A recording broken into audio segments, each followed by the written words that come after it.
Welcome to Thriving Tribesmen. My name is Kuri, your host, and I'm excited to be making this episode. Today I've got an incentive to make this very quickly because I am boiling hot within my car and my windows are closed, so I can try and have better sound. You can still hear the background, which I apologize, but just had to talk about this. Very excited for one of the guys within Reignited Men with an amazing achievement, and we're going to get into that towards the end of this episode, but I need to pre-frame this. Now, pre-framing, I always say this, pre-frame, someone would ask me, what are you talking about when I say pre-frame? Is that if I give you information without giving you a context of what the information is, you might not receive it. So basically, I try and then give you a context around getting the information so it's easier for you to digest. That's for the answering the questions that somebody sent. In fact, I've had several of them come through Instagram. By the way, the Instagram is thriving_tribesmen. If you've got any question, just send it over there. Or if you want a topic that you want me to talk about, you can send over there as well too.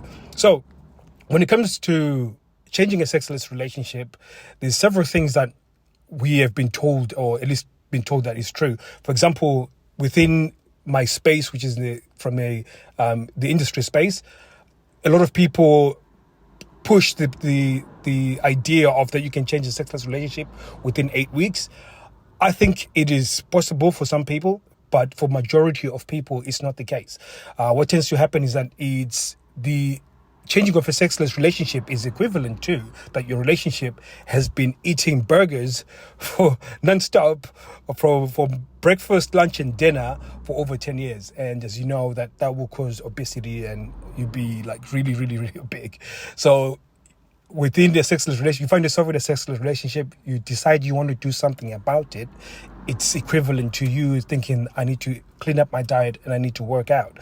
And basically, it doesn't take 2 weeks, doesn't take 8 weeks to recover to what we would call a healthy body. In fact, the average person who decides to do that and chooses a year as a target to get to the ideal weight generally wins. The people that suffer are the ones that really make this condensed time and try and do it at the shortest time possible. The difficulties with that is that it becomes harder to make discipline. It doesn't give you enough time to learn the actual skills that are required to execute correctly. So there's certain things there's some certain correlations to that, to changing a sexless relationship. And once you understand that, it makes it so much easier that it doesn't put this additional pressure to learn skill and execute and get it perfect within that time period, which is, again, a tough ask for anyone. When it came to me learning how to pick up women, it took at least a year before I got anywhere where I could remotely be good.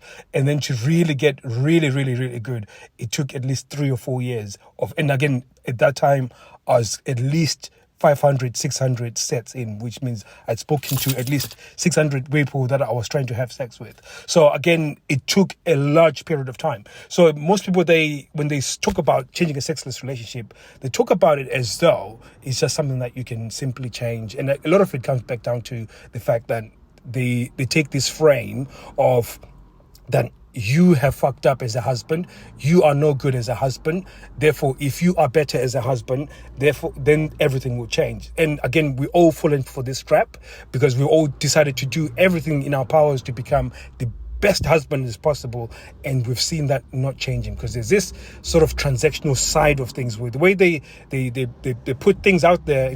When I say they, I'm talking about other coaches, and I'm not saying this to shit on them. I'm just trying to point out why things haven't been working for many people, and this is one of the observations I've seen, that they take this transactional side of things. And it becomes very important to understand that in order to change a sexless relationship, there's 3 big things that are working against you that you have to be considering. And it really does force you to learn sets of skills that are beyond what everybody teaches, and that actually beyond the skill sets that you have in order to change a sexless relationship. So when it comes to this particular gentleman, I was talking to him about it, and I was saying that there's 3 things that are working against you is her past. So one of her past is, the interactions that she had with men and how good they were. If they were negative, she knows that she wants to be a man. So you could have, let me take it backtrack. So the relationships that she had with men would form what sort of relationship she would want with you. So if it was a negative one, she would ideate or come up with an idea of what an ideal man would look like. So therefore, she would then go into the relationship with an idea of what the man she would want. So for example, if it was negative in terms of it was abusive, then she would want somebody that is strong, somebody who can stand up for her, somebody who can stand for themselves. But equally, sometimes people like that are equally abusive and toxic and so on. That's why you find some of these women, they end up with these really toxic guys, but they seem to be addicted to them.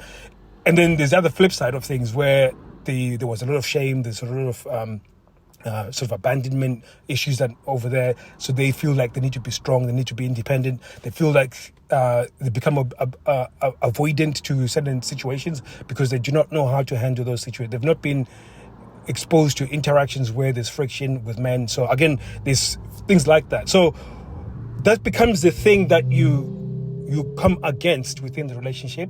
And when you're trying to change a sexless relationship, it's something that you need to consider.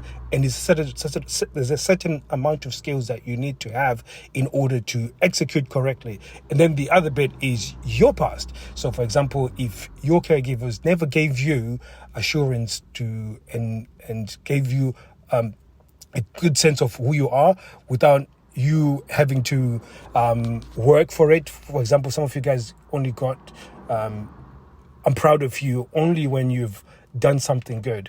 And that in itself is something that can cause somebody to feel a sense of that I need to do something in order to get affection, which again sets the tone of how you're going to enter in a relationship. Then within your relationship, it wasn't enough to see yourself as enough. You felt like you always need to prove yourself in order to get affection. Again, that sets a negative dynamic within your relationship. And then the last piece is that with all the dysfunction that you had in your past in terms of relationships, you try and compensate it within your relationship, which then creates a negative dynamic as well. So these become things that you are sort of almost set in stone, and it's now up to you guys to, in order to get the relationship that you want, you have to start redefining what these things are. So that I'm not going to be defined by my past. This stuff that have happened within our relationship is not going to be who we are. We're going to start trying to set new tracks, and all of that is very difficult on its own. So it becomes really crazy that you can change a relationship within 8 weeks. Now, I'm not saying it's not possible. If she's already self-aware, if you're already part of that journey, having a coach will be just the next step that you need in order to achieve that last missing piece.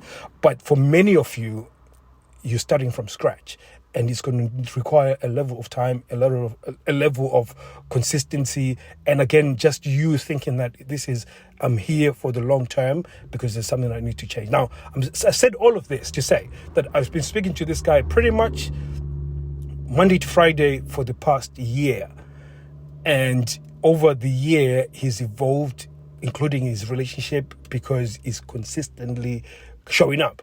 And there's some times where I have gone into him, just told him that you're fucking up here, you're messing up here, which was massively uncomfortable for him. But at the same time, he was willing to take because he knows what the requirements that he needs to change. Now, in this situation right now, he seems to be, I end up giving him a black belt in terms of how he's coming to these interactions, because the interactions that he had this weekend was probably the most difficult one, where his wife is going through she's going through some professional issues right now, and it has brought a halt to what they were doing in the relationship, and it felt really selfish to have to then talk about the relationship when she's going through something that is so difficult.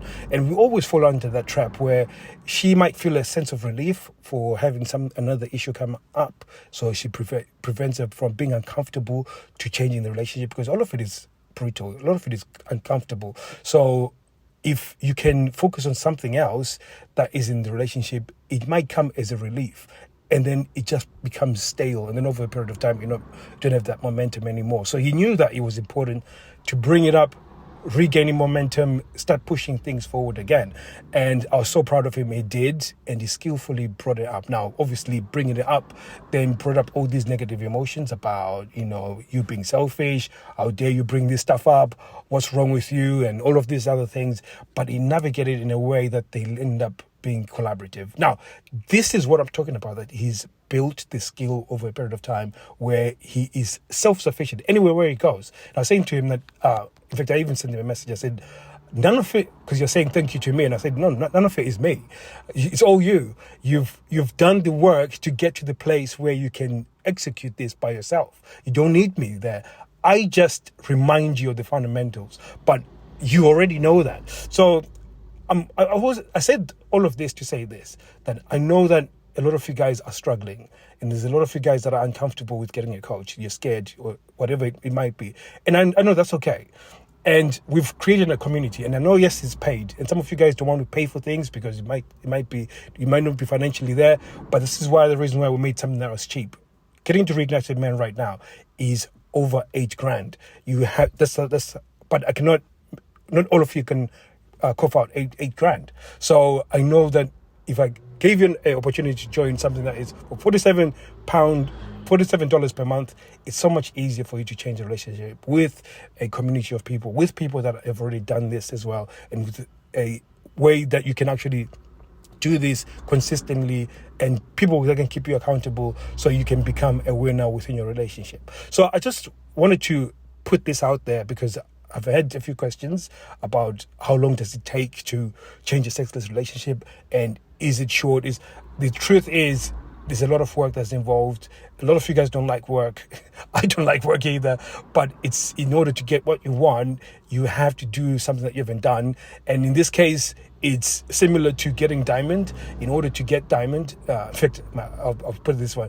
My uncle once showed me his gold mine, and I was like, why is it that you have to use so many machines to get diamonds? And he said, the amount of earth that you have to move just to get a few grams of gold is insane. And that's the same thing. The amount of things that you're going to have to do in order to change a sexless relationship, or even for just that one little win, it's a lot of things that you have to do. And a lot of, when I say a lot of things you need to do, I mean, there's a lot of emotions that you're going to have to navigate, or at least complex emotions that you're going to have to navigate in order to start winning in this relationship. So, guys, thank you very much for listening. If you've got any questions, go to thriving_tribesmen, and I'll send you through the information. Thank you.